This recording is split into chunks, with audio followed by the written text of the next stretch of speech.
Students, जैसे कि अपन ने पहली वीडियो में मॉडल्स में पढ़े थे, वुड, कुड, कैन, विल, शैल, इन सब मॉडल्स को पढ़ा था।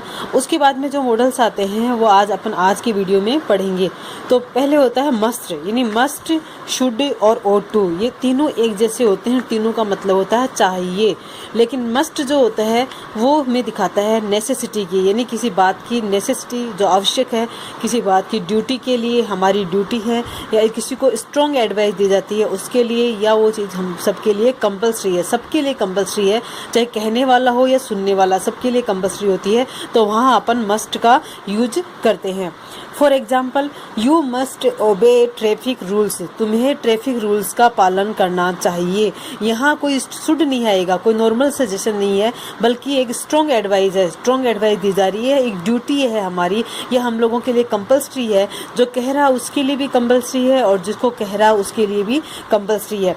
फिर your father is very ill, you must go to doctor, तुम्हारे पिताजी बहुत ज़्यादा बीमार हैं, तुम्हें डॉक्टर के पास जाना चाहिए। यहाँ जो वेरी इल, फादर को वेरी इल बताया गया है, तो यहाँ जो एडवाइस दी जाएगी सामने वाले को, ये चीज़ हमारे लिए ज़रूरी नहीं है, लेकिन सामने वाले को यदि एडवाइस दी जा रही है तो वो एक स्ट्रॉन्ग एडवाइस है, क्योंकि बहुत ज़्यादा बीमार है तो उसे डॉक्टर के पास जाना चाहिए। तो इसलिए यहाँ मस्ट का यूज़ किया गया है।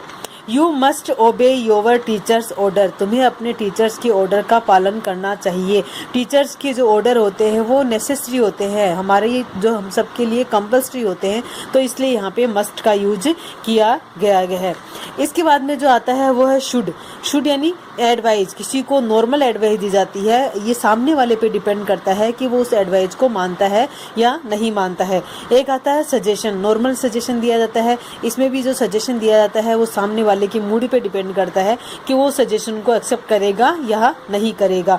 जैसे फॉर एग्जाम्पल, यू शुड ओबे योर पेरेंट्स, तुम्हें अपने माता पिता की आज्ञा का पालन करना चाहिए। यहाँ जो शुड है, अपन ने तो नॉर्मल एडवाइस दे दी, सजेशन दे दिया, अब सामने वाले के मूड पे डिपेंड करेगा कि उस एडवाइस को मानता है या नहीं मानता है। यू आर वीक, तुम कमजोर हो, you should go to doctor, कमजोर का मतलब फिजिकली वीक हो तो तुम्हें डॉक्टर के पास जाना चाहिए।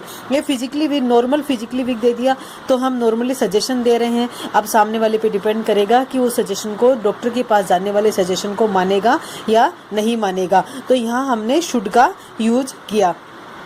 उसके बाद में जो आता है वो है ought to। ought to आता है, ought to होता है जहाँ पे अपन शुड का यूज करते हैं। जैसे यू शुड ओबे योर पेरेंट्स, यहाँ अपन ought to का भी यूज कर सकते हैं, यू ought to ओबे योर पेरेंट्स, क्योंकि ये हमारा एक नैतिक कर्तव्य होता है, नैतिकता से जुड़ी हुई जो भी हमारे कर्तव्य होते हैं उनमें अपन ought to का यूज करते हैं। तो यहाँ जो शुड होता है और ought to दोनों ऑप्शन में रहते हैं, तो यहाँ अपन शुड की जगह ought to का भी यूज कर सकते हैं। तो ought to जो होता है वो मॉरल ड्यूटी को बताता है। जैसे for example, you ought to help the poor, तुम्हें गरीबों की, द पुअर का मतलब जितने भी गरीब लोग हैं, तो तुम्हें गरीबों की मदद करनी चाहिए। तो जो गरीबों की मदद करना है, सच बोलना है, किसी की हेल्प करना है, ये सारे हमारे नैतिक कर्तव्य में आते हैं। तो जो नैतिक कर्तव्य में जो भी सेंटेंसेज आएंगे उसमें अपन ought to का यूज करते हैं। यदि अपने पास ऑप्शन में यहाँ शुड दे रखा है तो यहाँ अपन शुड का भी यूज कर सकते हैं, इसलिए शुड और ought to दोनों ऑप्शन में चलते हैं। तो जहाँ अपन शुड का यूज करते हैं वहाँ ought to का यूज कर सकते हैं, और जहाँ ought to का यूज होता है वहाँ शुड का यूज कर सकते हैं। लेकिन मस्ट जो होता है वो इनसे अलग हो जाता है, क्योंकि मस्ट वो स्ट्रॉन्ग एडवाइस को बताता है और हमारी ड्यूटी को बताता है। इस प्रकार ये जो तीनों थे, मस्ट, शुड और ought to, ये तीनों मॉडल हुए। शुड के बाद अगला मॉडल आता है अपना मे। तो जो मे मॉडल है वो यूज किया जाता है फॉर्मल परमिशन के लिए। जैसे कि मैंने पहले कैन का यूज करना बताया था कि कैन का अपन यूज करते हैं इनफॉर्मल परमिशन के लिए, और मे का यूज करते हैं फॉर्मल परमिशन के लिए। फॉर्मल परमिशन का मतलब अपनी ऑफिशियल परमिशन है, अपनी स्कूल में जो परमिशन है या कहीं अपन और परमिशन लेते हैं जो फॉर्मल होती है, जहाँ पे अपना औपचारिकता निभाते हैं, वहाँ पे अपन मे का यूज करते हैं। और दूसरी वक्त के बाद में ब्लेसिंग के लिए, किसी को ब्लेस करने के लिए, किसी के लिए प्रे करने के लिए अपन मे का यूज करते हैं। हैं, और साथ ही साथ स्ट्रॉन्ग पॉसिबिलिटी के लिए, स्ट्रॉन्ग पॉसिबिलिटी को दिखाने के लिए अपन मे का यूज करते हैं। स्ट्रॉन्ग पॉसिबिलिटी दिखाने के लिए अपन को एक फैक्ट दिया जाता है, यानी एक सेंटेंस दिया जाता है, उस सेंटेंस के फैक्ट को देखते हुए अपन पॉसिबिलिटी को देखते हैं कि पॉसिबिलिटी स्ट्रॉन्ग है या रिमोट है। तो यदि पॉसिबिलिटी स्ट्रॉन्ग दिखाई जाती है तो वहाँ अपन मे का यूज करते हैं। For example, may I come in sir, sir दे दिया यहाँ पे, तो इसका मतलब यहाँ पे अपन को फॉर्मल परमिशन का यूज किया गया है, और फॉर्मल परमिशन जहाँ होगी तो वहाँ अपन मे का यूज करते हैं। दूसरे सेंटेंस में मे यू लिव लॉन्ग, तो यहाँ पे सामने वाले को आशीर्वाद दिया जा रहा है, उसके लिए ब्लेसिंग की जा रही है, तो यहाँ अपने मे का यूज किया। There are clouds in the sky it may rain today, यहाँ आसमान में बादल हैं इसलिए आज बरसात हो सकती है। फैक्ट अपने पास क्या है? फैक्ट अपने पास है कि आसमान में बादल, यानी बादल अपन को दिए गए, उन बादल को देखते हुए अपन ने मॉडल मे का यूज किया। बादलों और फैक्ट को देख करके अपन ने मे का यूज यहाँ पर किया। तो जो स्ट्रॉन्ग पॉसिबिलिटी के लिए हमेशा एक फैक्ट मिलता है, उस फैक्ट के अकॉर्डिंग अपन मे का यूज करते हैं। उसके बाद दूसरा मे के जैसा आता है माइट। तो माइट जो होता है, जैसे मे तो होता है स्ट्रॉन्ग पॉसिबिलिटी दिखाने के लिए, और माइट होता है अपने रिमोट पॉसिबिलिटी दिखाने के लिए।